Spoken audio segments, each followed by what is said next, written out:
Greetings and felicitations. I'm Jeff Higdon, and welcome to our fourth episode of STARFLEET at Large, the program that shines a spotlight on our members, regions, and chapters.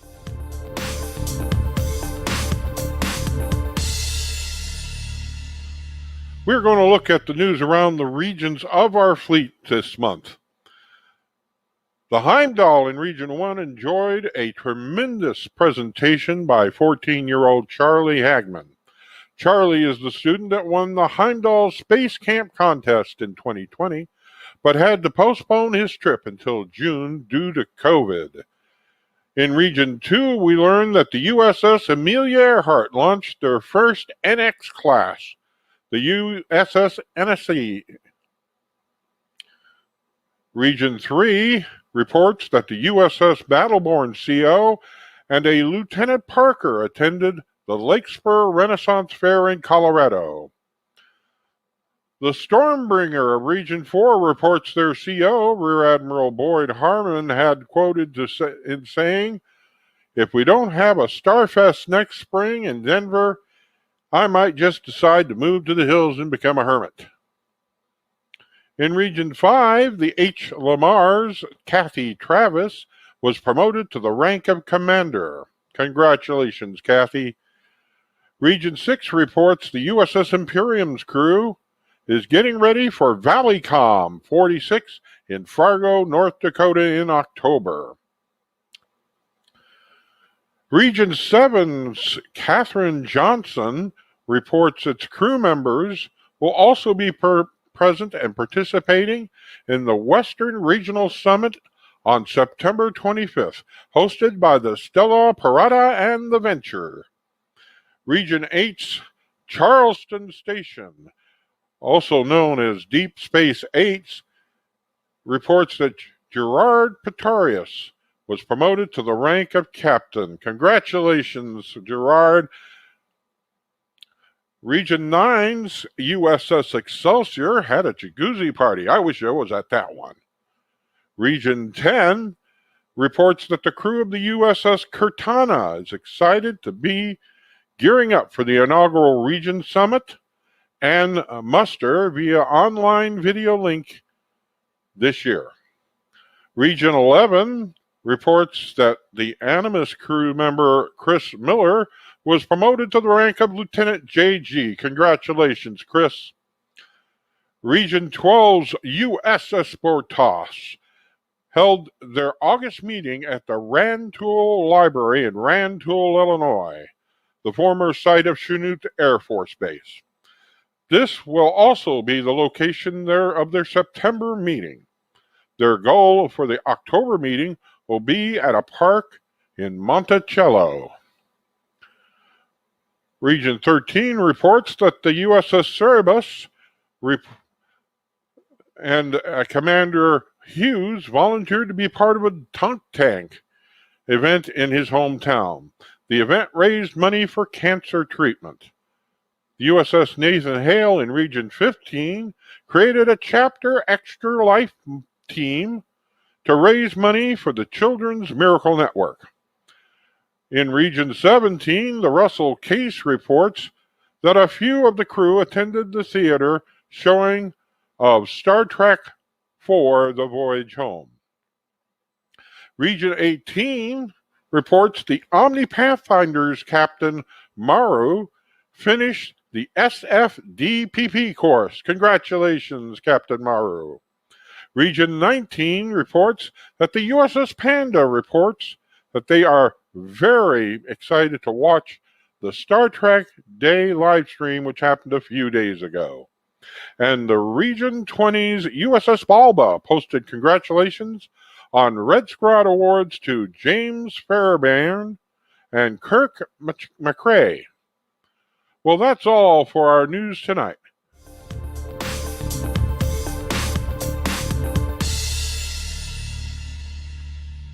It's back to school here at STARFLEET at Large, and our first guest is the Chief of Educational Services. Welcome, Major General T.J. Allen. Thank you. It's great to see you again. Tell us a little bit about yourself, TJ. I've been in Starfleet for over 10 years. I've been with the Academy for about as long. I got in working with Glenn Diebold and trying to get some courses out, and I enjoyed a lot of the courses that he did, and I worked through the Academy trying to help out with different things. I even took and worked with the uh, coordinator for the catalog to get things straightened out, and I got asked to be the chief of educational services. Well, what do you do outside of Starfleet, if I may ask? I work in IT, which means I work almost every day, every night. Hey, what made you a fan of Starfleet? Let me ask you that question now. I remember sitting on the floor at my grandfather's log house and watching Star Trek, the original series, on TV every night. And how did you become a member of Starfleet initially? I joined Starfleet back when Dan McGinnis was in charge, and I left, and then I rejoined when we needed to form a chapter, and the guy that I knew actually asked me to be his XO, so I joined at the time and enjoyed doing what I was doing. And then when I became the chief of Starfleet Special Operations, I took and was working on trying to make that where it would be good and make it into a department. And all that was all the way through where they even had us change name to Mako. And then I took and got moved into Chief of Educational Services. So I left the Mako commander off to the next person in charge. That is very interesting. Now, the Department of Educational Services used to be exclusively the Starfleet Academy. What happened there? How did it become just the Educational Services, and why? Based off what I have been informed from the Admiralty Board, is all educational services should be under one group. So that even means Starfleet Marine Corps Academy and Starfleet Academy needs to be under one heading, which is the Chief of Educational Services.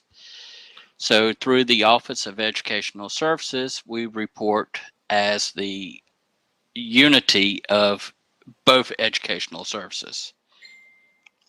So we help the Starfleet Marines and we help Starfleet as a whole. Are there any new courses coming to either academies at this time that you can tell us about? Right now, I could say that there is a couple courses that's in with the course development, but at the exact same time, we are working on trying to reopen a lot of these courses that got shut down while we were trying to get all courses up to date. That if you can highlight the thing in educational services that most people didn't know about, what would that be and why? The biggest thing that I have been seeing is a lot of people don't really know that if you get a Moodle account, log in, you can actually take the courses right there online, get your grade almost instantaneously, and the director itself would actually look at your grade, and if there's something that needs to be highlighted, they would actually be able to let you know so that you can take and learn from what you just took. Well, excellent, excellent. Now, here at Starfleet at Large, we have a little segment we call Captain Shore Leave Red Shirt. So, who would you pick to lead you, hang out with, or throw out the nearest airlock? Now, here's your three choices. A. Pavel Chekhov, B. Guinan, and C. Sarek.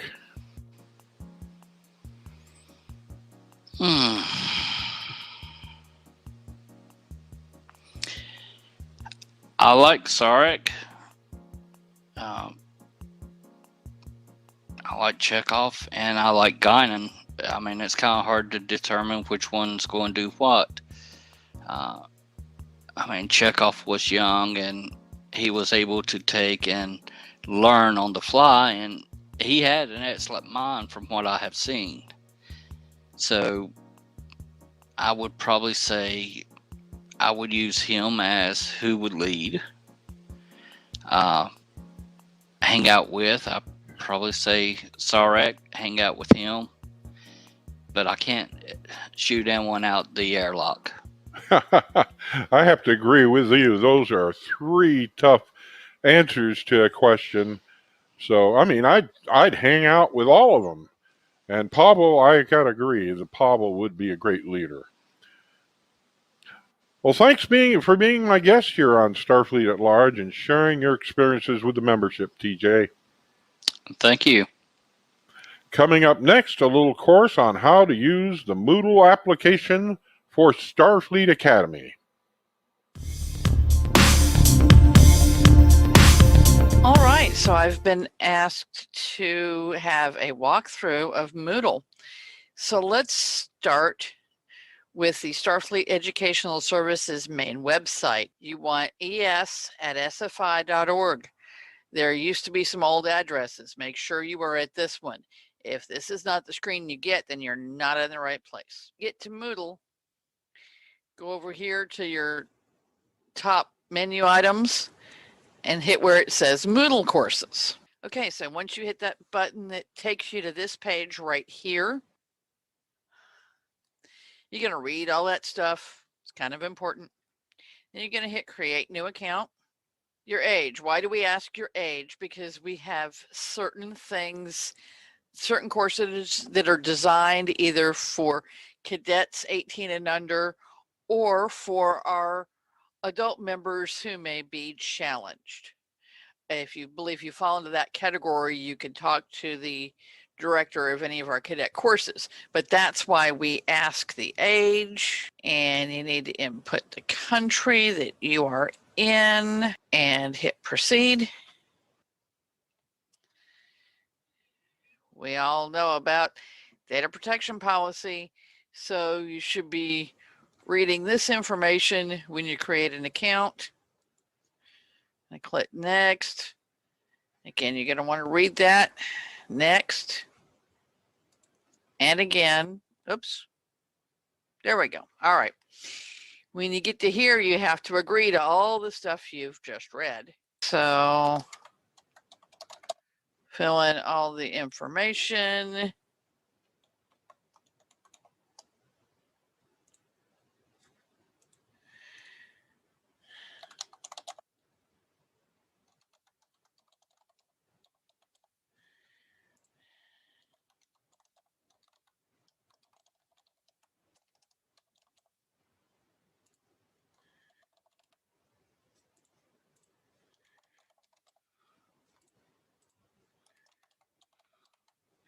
Some of the things aren't required. You do not have to put your town. You do not have to put your country here.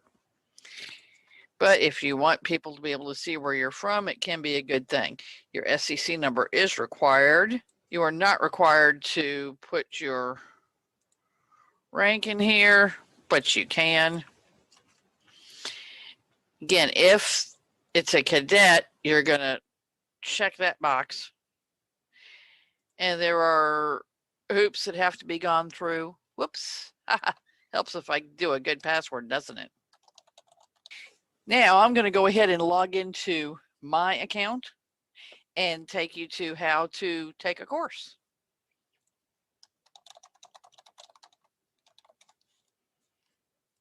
Here is what we call the dashboard, or what Moodle calls the dashboard.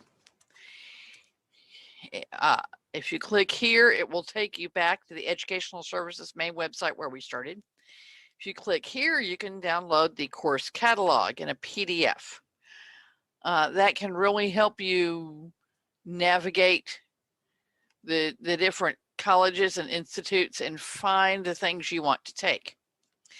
If you're looking for something in the Starfleet Academy campus, you want this button. If you're looking for the Starfleet Marine Corps Academy, you want this button. Over here, you can see who's online in case there's somebody you want to chat with for any reason. This center section here is where we can have announcements. You can also see what time it is according to the time used by Educational Services and Moodle. It is set for US Eastern. So let's go take a course. I'm going to click on the SFA campus. Now down here, you see a lot of folders. For the most part, those represent institutes. The very first one over here is anything that we have for our cadets. We've put them all in one little spot so you can find them. The next folder has OTS, OCC, and SFDPP links. Quick links for people who are looking just for those things. And we have the Institute of Leadership. That is also where OTS and OCC and SFDPP are, but a few other things like FOS. The rest of the institutes are listed in alphabetical order. So you go to the one we want. Now today, I'm going to go and take a course from the Institute of Public Safety and Survival. So I'm going to click on that folder. It takes me there. I'm going to take a course from the College of VIP Protection and Convention Security. So I'll click on that folder. Now I could take this Convention Security Officer course, but that's not the one I want. I want something in the School of VIP. So I'll click on that folder. I've never taken any of them, so I'm going to start with the introduction. All right, so then you get to this page and you have this Enroll Me button. So you're just going to click there. And you see now it says you enrolled in the course.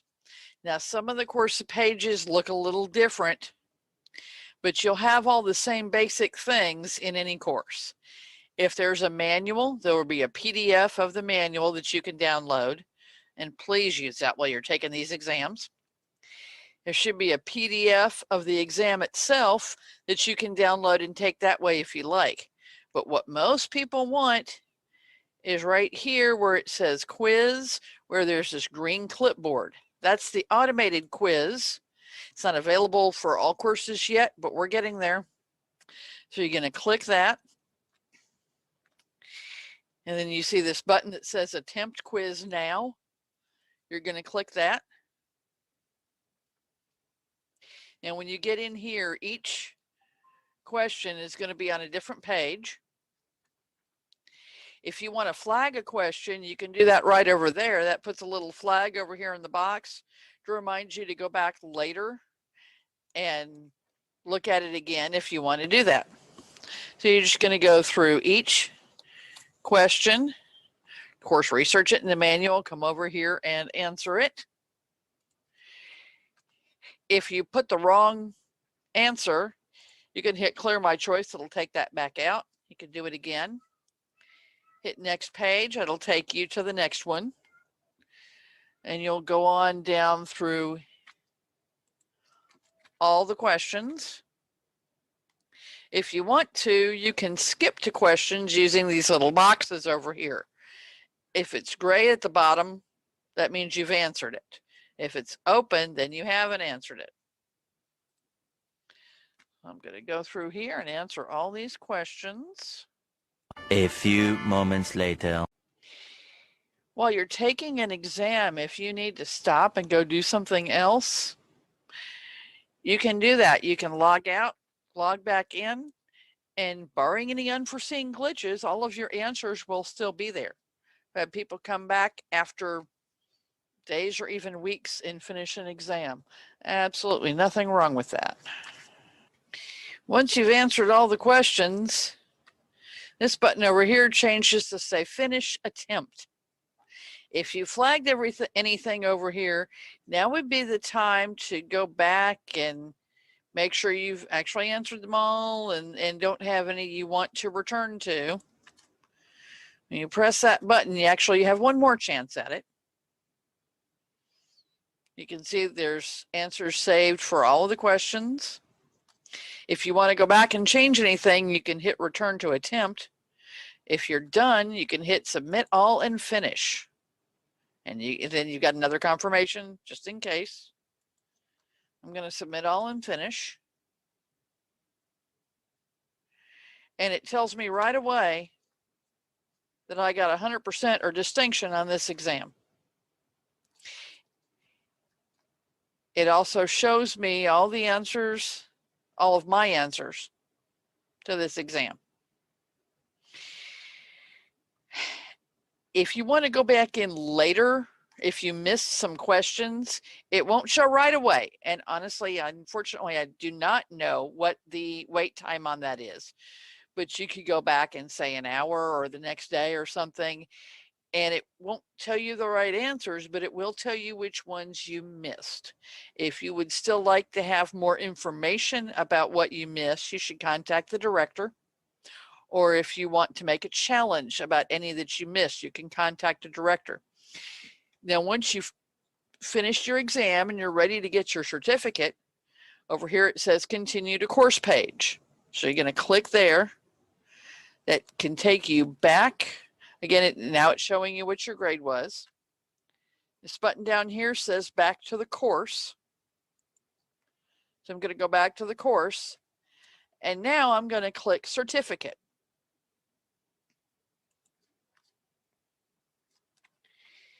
And then view certificate. And it shows me my certificate. You can, at this point, download that, whatever you want to do. It will also be a part of your record here on Moodle. If you don't hit that certificate button, it's not going to make it. So make sure you hit that certificate button when you're done with your course. All right, so that's the basics of Moodle. I've shown you how to create an account, and I've shown you how to do some basic navigation and go and take one of the automated quizzes.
Don't just think about a fantasy tonight.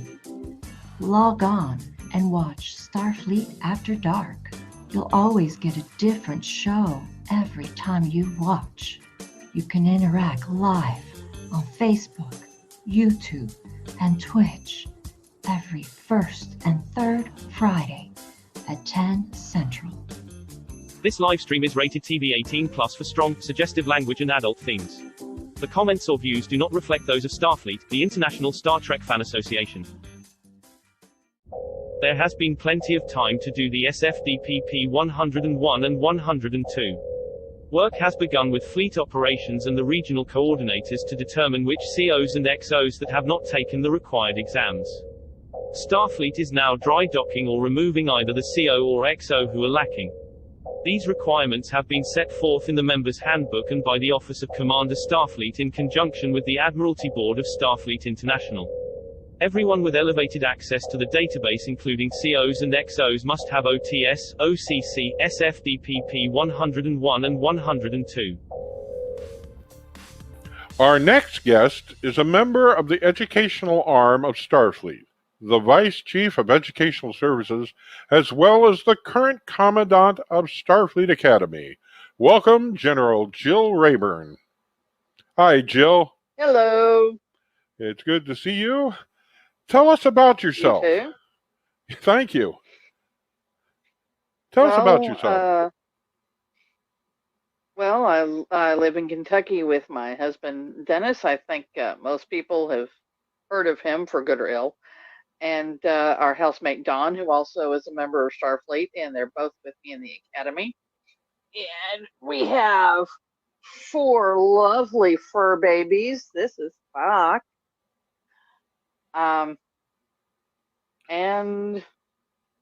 Outside of Fleet, I enjoy doing community band where I play the flute and occasionally percussion.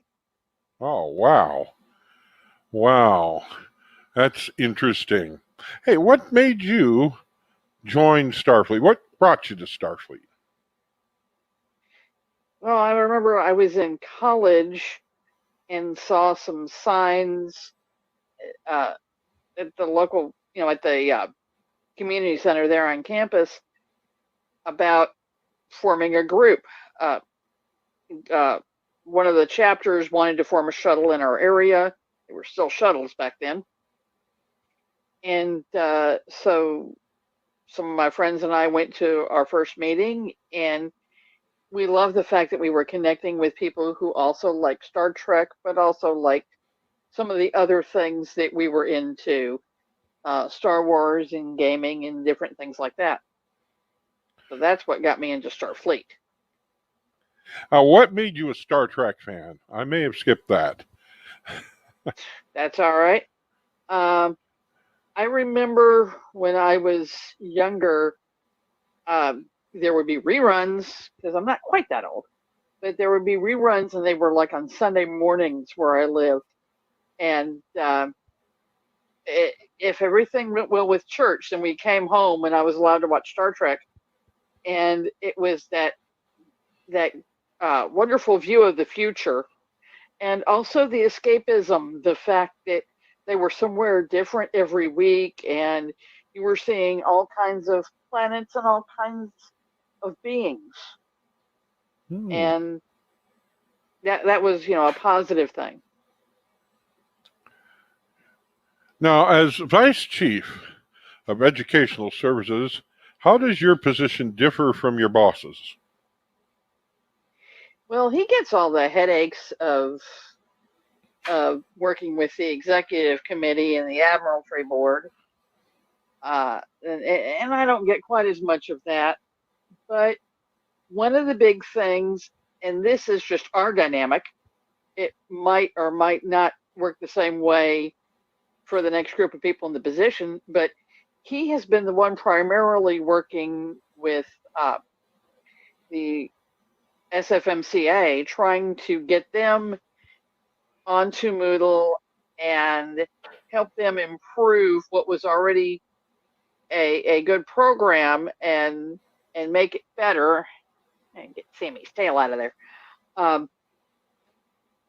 And sometimes we work together on a lot of things. We're sounding boards for each other, and we really do try to make it a team effort.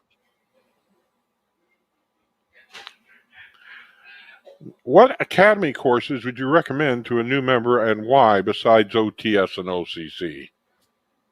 Well, of course, those are the obvious ones.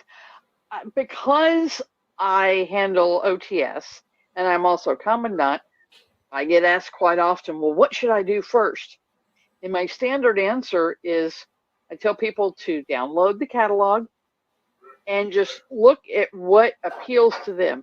We have over 100 colleges, and there's something for everyone. So it's hard to tell somebody where they should start because you don't know what they like. If someone's going to be in academy a lot and taking a lot of courses, I do recommend the Starfleet Academy Orientation College, because that's going to tell you our policies, so you know how long you might have to wait on a grade, or what to do if you want to question a grade, things like that. But just dig in and do what looks good. Oh, hey, what course would you say is the hidden gem of Starfleet Academy? That's a hard one. Like I say, there are so many. I think actually, and this is going to sound corny, I'm sorry, but I think actually the hidden gem is not a course, but it's the people and what you get out of it. It may be a course that didn't really appeal to you, but when you make that connection with the director and you find somebody that likes some things outside of Star Trek that you also like, that's where you get that wonderful thing happening and make that personal connection that is so important to Starfleet. So any course can lead you to that. Well, we're at that point in our interview where we introduce you to a little segment we call Captain, Shore Leave, and Red Shirt. So, who would you want to lead you, hang out with you, or just throw out the nearest airlock? Now, here's your three choices: Garrick, Harry Kim, or Savik. And there are two Saviks, so which version? Okay, this is going to sound strange, but I would want Garrick to lead. He is a survivor. He's a pain in the neck, and he is a mystery wrapped in an enigma, wrapped in a puzzle, but he's got those survival skills that are going to be necessary if you're going to get through a situation. I think I want to hang out with Harry because I like the fact that he played clarinet, so I can maybe see some nice duet action going on there, and maybe go play pool with him too at what was the name of the holiday place, Sandrine's. And I don't know about giving anybody airlock duty. I will say that I am more of a fan of Robin Curtis than I was of Kirstie Alley in that particular role. But I don't know that I would choose to hang out or have her as a leader, or either one. But yeah, no airlock duty. No, that's not fair. You guys are mean giving people airlock duty. Yeah, I know. I want to thank you for sharing your experience in Starfleet Academy and the Star Trek fandom in general. Thank you again for being our guest here on Starfleet at Large. Thank you, Jeff.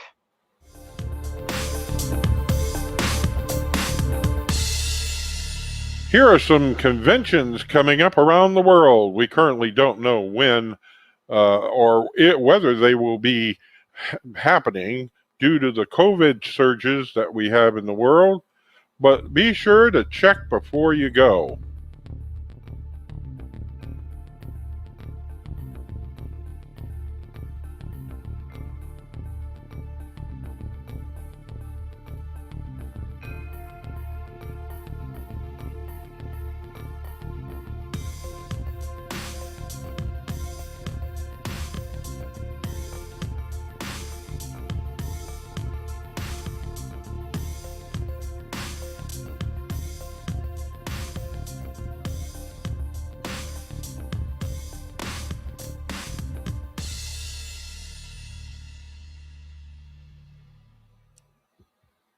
Well, that's it for another Starfleet at Large. I want to thank you for watching with us, and please spread the word out to our fellow fleeters.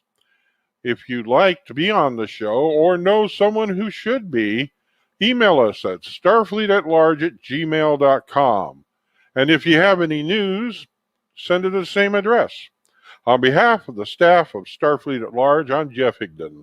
Looking forward to seeing you all again, and may the winds be at your back.